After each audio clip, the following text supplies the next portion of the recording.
dari seluruh yang daftar. Ya. Caleg nih ya. Ya. Tahapan caleg. Siap. Penilaian Abang secara umum berkualitas nggak mereka, Bang? Kalau pada sisi kaitan dengan penilaian nanti masyarakat yang menilai itu. Tapi Karena KPU udah bisa memilah duluan tuh. Iya memang. Ini pribadi aja, Bang. Ya.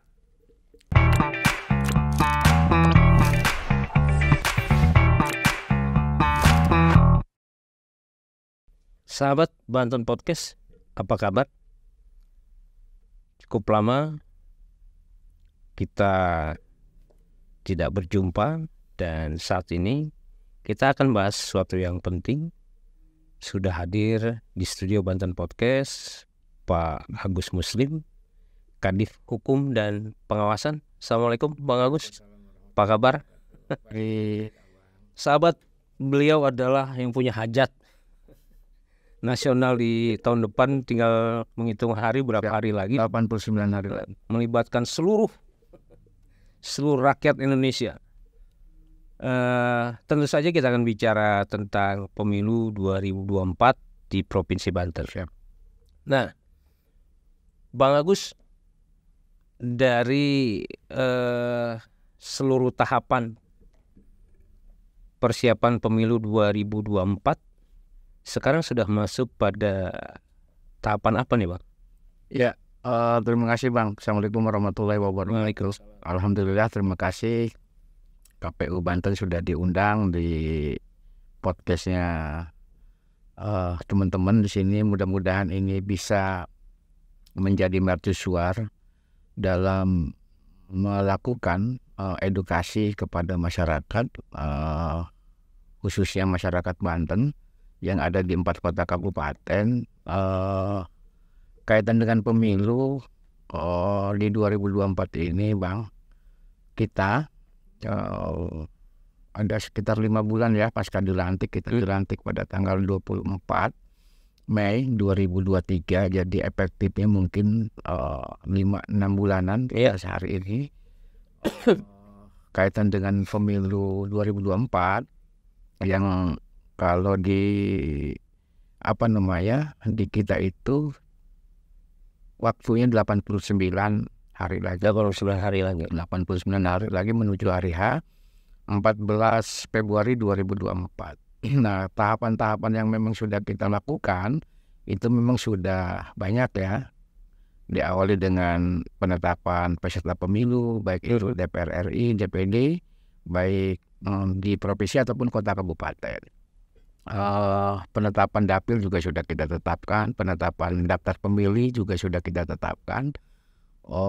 Lalu kemudian penetapan DCS dan DCT terakhir kemarin juga sudah kita tetapkan. Beberapa hal yang mungkin kaitan hari ini adalah persiapan kegiatan pemilu. Hari ini pasca penetapan kita sudah tetapkan DCS dan DCT. DCT kemarin kita terakhir penetapan di tanggal 3 November. Nah, 3 November ini seluruh dan serentak se-Indonesia itu melakukan penetapan di masing-masing tingkat RI, provinsi, kota, kabupaten. Nah, kita juga sudah rilis dan sudah kita sampaikan ke publik gitu kan, kaitan misalkan dengan berapa sih jumlah DPT yang sudah kita tetapkan, karena DPT ini juga bagian penting yang memang nanti akan terukur pada sisi partisipasi masyarakat. Kita tahu partisipasi masyarakat pemilu di tahun 2019 kemarin di Banten itu kurang lebih 83%, 82-83%. Nah, total DPT yang hari ini sudah kita tetapkan khususnya di Provinsi Banten itu untuk pemilihan provinsi itu ada DPRD provinsi itu ada sekitar 8.840 DPT-nya. Kalau dapilnya nambah kan? Dapilnya ada penambahan. DPT-nya itu 8.842.646. Untuk dapilnya itu ada penambahan dapil dan penambahan kursi. Nah, sekarang menjadi 12 dapil untuk provinsi. Tadi ada penambahan dapil dan penambahan kursi. Kursinya tadinya 85 menjadi 100 kursi. Menjadi 100 kursi. Ada beberapa penambahan dapil ada yang satu dapil menambah, ada juga di daerah atau kabupaten ada yang menjadi satu dapil gitu, seperti itu. Jadi memang variatif penambahan dapilnya gitu. Nah, total dari keseluruhan kursi yang diperebutkan besok di tahun 2024 khususnya di provinsi itu dari 12 dapil itu menjadi 100 kursi. Kalau seluruh caleg yang sudah daftar di Provinsi Banten ada berapa? Kemarin ada 1332 ya. 1333 ya. Totalnya sih sebetulnya waktu itu di awal pengajuan ada sekitar 1.500-an. Karena susutnya kenapa? Karena memang kaitan dengan administrasi. Ada hal-hal secara administrasi memang tidak terpenuhi. Jadi ada 1.000 lebih ya? Ada 1.000 lebih. Ada 1.300-an itu. Yang terpilih nanti hanya 100. Ada 100 kursi. 100 kursi, 100 orang, 100 kursi sesuai dengan yang sudah ditetapkan. Dari seluruh yang daftar? Ya. Caleg nih ya? Ya.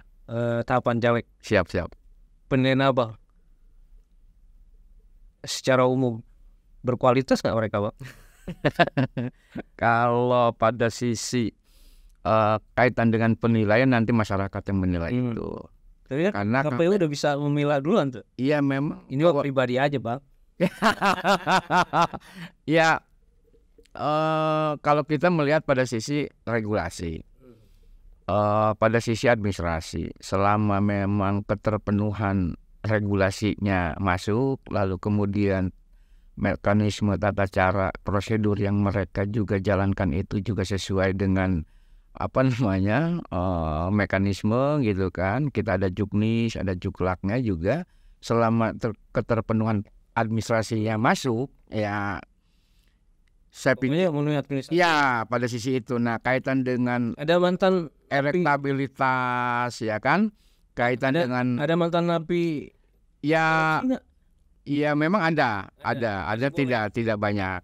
Bukan masih boleh kalau kita tidak bisa menjustifikasi apakah ini boleh atau tidak. Selama keterpenuhan administrasinya masuk dan sesuai dengan peraturan, saya pikir itu tidak menjadi persoalan. Pokoknya moral bukan urusan KPU aja. Ya kita lebih ke sisi administrasi. Moralitas, elektabilitas itu masyarakatlah nanti yang bisa memberikan penilaian apakah teman-teman itu yang layak memilihnya seperti apa atau yang dipilihnya seperti apa, itu nanti publik. Makanya kita hari ini juga banyak melakukan kegiatan-kegiatan kaitan dengan sosialisasi, edukasi. Tidak hanya dilakukan oleh KPU tapi masyarakat juga banyak mengundang kita. Dan bahkan juga banyak yang datang ke kita. Pelajar-pelajar pemilih pemula udah sering banget datang ke KPU. Untuk apa, Pak? Ya mereka banyak keinginan kaum muda ini mengetahui bagaimana kaitan dengan pemilu ini yang baik. Lalu bagaimana kemudian mereka tahu tata cara pemilihannya seperti apa. Banyak hal-hal yang kita edukasi di sana. Juga banyak kita keluar. Banyak undangan-undangan seperti podcast kayak gini lah. Kita menyampaikan ke masyarakat, ke publik agar kemudian masyarakat itu betul-betul teredukasi dengan baik. Kaitan dengan target partisipasi memang kita sangat prioritaskan karena memang ukuran. Targetnya berapa, Bang? Ya kalau kemarin 2019 itu 83% ya, 83% ya. Kita itu dari target itu bisa dipilah nggak? Mana yang benar-benar? Jadi gini. Mana yang angka partisipasinya gara-gara mie instan, gara-gara uang? Jadi gini, partisipasi itu hari ini misalkan di DPT kita di DPT Banten itu ada pola, ada klasifikasi ya, ada generasi Z, ada generasi milenial, ada generasi X. Itu memang dominasi DPT kita hari ini generasi Z itu dengan garis milenial ini hampir 52%-an di DPT kita ya, 40,04 dengan. Tapi pengklasifikasian generasi itu nggak ada hubungannya dengan mentalitas mereka yang nggak bakal bisa disuap oleh. Ya jadi gini, edukasi salah satunya misalkan bagaimana memilih. Masyarakat ini cerdas dalam memilih. Pemilih pemula ini memang hari ini sangat antusias. bukti dari antusias itu ketika misalkan kita melakukan sosialisasi kegiatan dengan mereka, itu sangat banyak varian pertanyaan-pertanyaan. Di antaranya misalkan pertanyaan bagaimana memilih yang benar, bagaimana memilih tanpa ada nah kan dorongan yang tadi Abang sampaikan, ada money politik, ada yang kasih amplop dan sebagainya. Mereka banyak pertanyaan-pertanyaan cerdas seperti itu yang memang mereka menginginkan bagaimana demokrasi di Banten itu betul-betul bisa terjawantahkan dengan baik. Nah, kaitan dengan polarisasi tadi itu gitu kan, maka kita banyak melakukan hal itu, bahwa memilih itu tidak hanya cerdas dalam memilih, tapi bagaimana kemudian kita berperan aktif. Jadi tidak cukup dengan memilih cerdas, tapi juga bagaimana mereka berperan. Kalau pemilihnya cerdas, yang dipilih nggak pernah cerdas, gimana? Nah, ini bukan bagian yang apa ya? Mungkin itu problem tersendiri lah gitu kan, karena memang dorongan-dorongan calon legislatif ini kan bukan dari masyarakat yang secara umum ya, tapi ada kanalisasinya partai politik. Jadi partai politik memang yang harus betul-betul menyaring, memberikan kader-kader terbaiknya untuk kemudian itu bisa. Sebagian juga masyarakat yang berpandangan, Bang. Iya. Sebenarnya sekarang bukan pemilihan calon legislatif. Siap. Jadi masa kelompok-kelompok masyarakat cari kerja. Nilainya KPU. Iya. Ya memang banyak pandangan seperti itu. Pilihlah saya akan digaji oleh negara. Ya, pandangan-pandangan itu saya pikir adalah wajar-wajar saja. Tinggal bagaimana kemudian kita KPU, tentu di samping KPU ada Bawaslu, ada DKPP. Karena rejim pemilu itu kan ada 3 itu kan, KPU, Bawaslu. Jawab pertanyaan Siap. saya. Mana pertanggungjawaban KPU? Partisipasi pemilih targetnya 83%. Siap. Di atas 83%. Di atas 83. Iya, siap. Angka partisipasi itu kira-kira manipulatif nggak? Karena angka itu tidak mencerminkan setinggi apapun satu tanggung jawab terhadap demokrasi. Karena money politik masih berjalan gitu loh, Bang. Jangan-jangan 83% itu separuh lebihnya memilih karena ya kan ada anekdot juga yang menyatakan begini, bahwa ini di masyarakat kita dengar ya, tapi ini bukan hal yang memang harus juga bagian tolak ukur. Memang ada candaan-candaan bahwa money politik juga mendorong partisipasi. Ya kan, ada candaan-candaan itu. Jadi masyarakat datang berbondong-bondong juga bagian dari dorongan itu. Tapi kita menginginkan bagaimana mereka datang ke TPS itu adalah bagian dari haknya mereka untuk memilih siapa yang mereka wajib milih, kira-kira begitu. Nah, Bang sepakat nih Mas saya. Pilar demokrasi kelima adalah uang. Enggak juga, Bang. Jalan. Karena memang kalau saya balik pada sisi itu, bahwa memang harus lebih gencar lagi kita sebagai lembaga yang diamanatkan untuk mengawal demokrasi, tidak hanya KPU, tapi di sana ada Bawaslu, ada media juga. Saya agak penasaran dengan obrolan dari awal. Kenapa KPU nggak mengawal moralnya demokrasi, tapi hanya sisi administrasinya saja? Ya, KPU dulu sebelum Undang-Undang 7 2017 itu, bahkan pengawas itu adanya di KPU awal ya, di awal dulu. Jadi ada Bawaslu, kalau sekarang Bawaslu, dulu pengawas pemilu itu nyatu dengan kita gitu. Tahun-tahun dulu di zaman Orde Baru itu. Nah, kaitan dengan ini kemudian berubahlah dengan peraturan-peraturan. Nah, kaitan dengan moralitas, Ini ada tudingan, Mbak. Jangan-jangan karena KPU sudah terafiliasi dengan partai-partai politik semenjak pemilihan. Nah, komentar apa? Iya, memang secara peraturan, secara teknis bahwa KPU melaksanakan itu, tidak mengatur. Jadi benar, Bang, nggak akan terpilih jadi komisioner kalau nggak ada rekomendasi dari parpol. Kalau itu kan banyak orang yang berpendapat ya. Kalau kita sih secara kita yang jalan ya. Kita yang menjalani kemarin dengan sekian banyak yang menginginkan menjadi KPU baik itu di provinsi, kota, kabupaten, itu adalah bagian dari seleksi yang memang menurut saya itu sangat fair gitu. Jadi abang nggak ada afiliasi parpol nih? Kalau bicara afiliasi parpol, saya pikir itu memang sudah tidak di parpol ya. Kan kita begini. Hubungan KPU, Bawaslu, DKPP, khususnya kita lah di KPU di Bawaslu, itu kan memang tidak bisa lepas dari peserta pemilu karena kita hubungannya dengan peserta pemilu. Maka konsepsi KPU adalah bagaimana melakukan pendekatan yang sama, pelayanan yang sama. KPU punya prinsip bahwa harus betul-betul menjalankan roda organisasi ini melakukan pelayanan prima. Nah, siapa yang dilayani?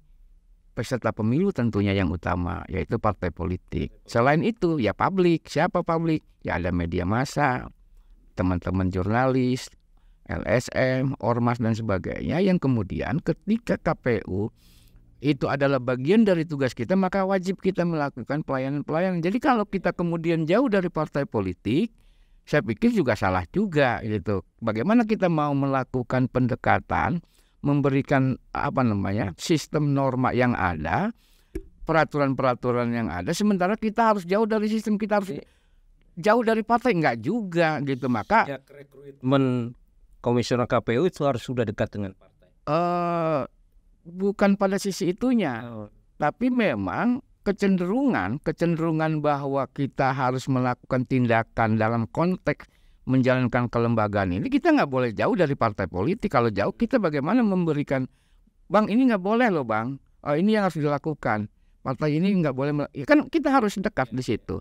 Kalau justru kita secara kelembagaan jauh, maka saya pikir adalah ini hal yang juga kurang baik juga secara kelembagaan. Saya pikir adalah bagaimana kemudian KPU ini bisa betul-betul menerjemahkan apa yang menjadi tugas dan tanggung jawab kita, memberikan pelayanan yang prima kepada peserta pemilu, yang kemudian ujung-ujungnya adalah kemudian pemilu ini bisa berjalan dengan baik dan bermartabat. Saya pikir itu bang gitu. Jadi yang besok harus jadi, yang nggak jadi. Ngomong ya, Agus aktif di organisasi mana?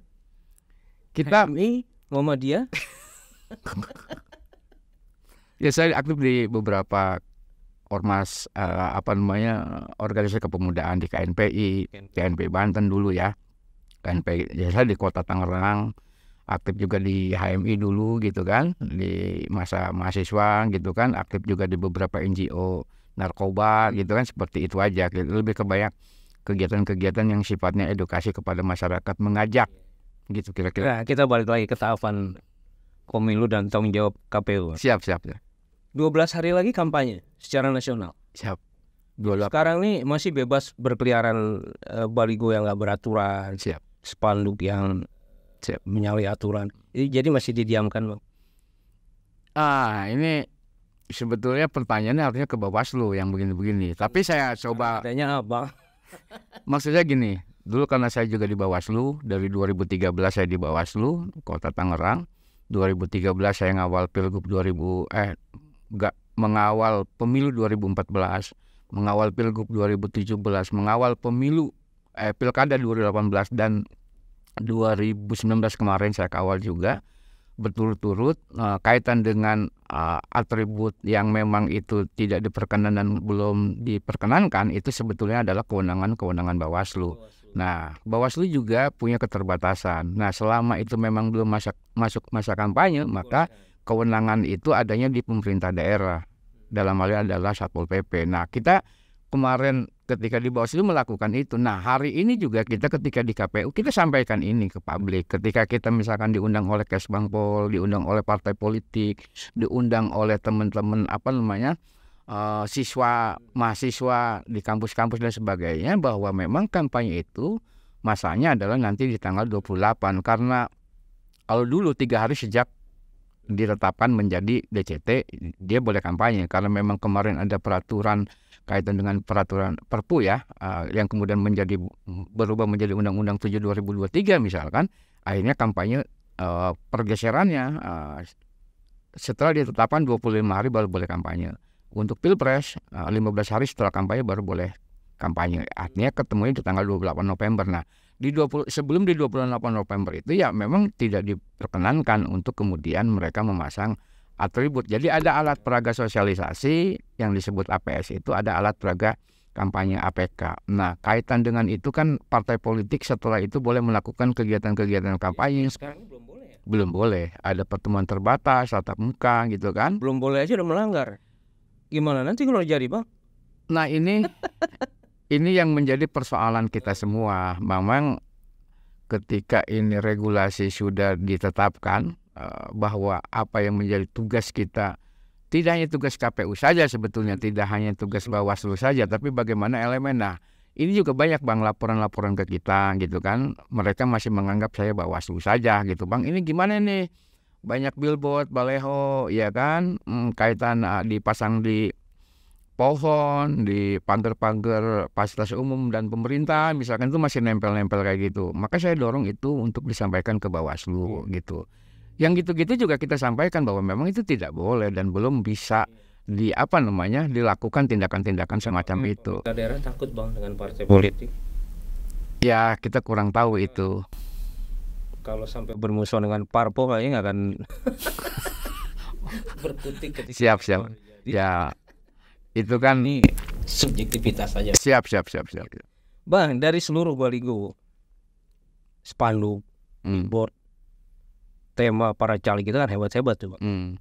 Pokoknya mereka adalah manusia sempurna. Siap. Manusia bisa membawa perubahan dengan bermacam tema. Ya. Lu lah Bang bacanya. Karena kita adalah panitia, ya kami anggap hal tersebut adalah bagian inovasi, bagian dari kreativitas. Bagaimana mereka bisa menarik para pemilihnya, khususnya konstituen, untuk melakukan pilihannya jatuh pada calon tersebut gitu. Nah, itu kalau kita sih melihatnya pada sisi itu adalah kreativitas. Ada dulu misalkan di Kota Tangerang ada bikin baleho mirip James Bond yang gitu-gitu kan. Ada yang bergaya modern dan atau bergaya klasik dan sebagainya, itu adalah kreativitas. Kalau saya sih melihatnya itu kecenderungan bagaimana mereka supaya masyarakat tertarik kepada pilihannya. Ya, itu bagian dari kreativitas mereka. Kalau bagian kreativitas mereka, inovasi mungkin, keunikan yang mungkin ditampilkan oleh mereka. Tapi kalau saya melihat tidak hanya pada sisi kreativitas seni dan lain sebagainya, tapi juga harus ditampilkan misalkan pada sisi bagaimana mereka membangun. Karena menjadi legislator itu adalah bukan hal yang mudah, karena ada tugas-tugas pokok yang mereka harus lakukan nanti ketika mereka jadi. Kalau kata Abang adalah ini seperti mencari lowongan pekerjaan. Justru pekerjaan ini adalah pekerjaan yang berat. Di sana ada tugas pengawasan, ya kan, ada tugas penganggaran gitu kan, ada tugas legislasi kan, membuat regulasi. Kalau di pusat membuat undang-undang gitu kan, kalau di daerah itu membuat perda gitu kan. Mereka harus juga banyak melakukan program-program ya, karena misalkan dalam kampanye mereka juga harus menampilkan visi misi program gitu kan. Nah, program ini yang kemudian saya pikir adalah masyarakat juga harus melihat apa program mereka ketika mereka jadi. Jangan sampai misalkan nanti memilih kucing dalam karung gitu kan, memilih karena faktor tadi itu, dorongan yang lain yang tadi Abang sebut itu kan, ada money politik, ada sembako dan sebagainya, yang itu memang tidak diperbolehkan. Nah, saya sih berharap tidak hanya pada sisi kreativitas figur ya, menampilkan, tapi juga kelayakan dipilihnya juga harus menampilkan juga program-program yang memang itu bisa nanti suatu saat ketika mereka jadi itu dirasakan oleh masyarakat, kaitan dengan pembangunan infrastruktur di beberapa daerah yang masih misalkan pendidikannya, sekolahnya masih gentingnya bolong-bolong gitu, bagaimana kemudian pembangunan itu bisa merata dalam setiap konsep pembangunan yang itu adalah bagian dari ruang kerja mereka nanti. Saya pikir itu. Mantap ya dalam menjalani tugas. Siap. Bang, enak jadi komisioner? Saya akui enak, saya akui, dan ini saya Enaknya di sisi apa? ketika di Bawaslu tugas kita mengawasi KPU, sekarang kita diawasi KPU, diawasi Bawaslu. Cuman memang dari sini saya mengkomparasikan setiap apa yang saya lakukan dalam sebuah pekerjaan, saya ambil posisi positifnya ya.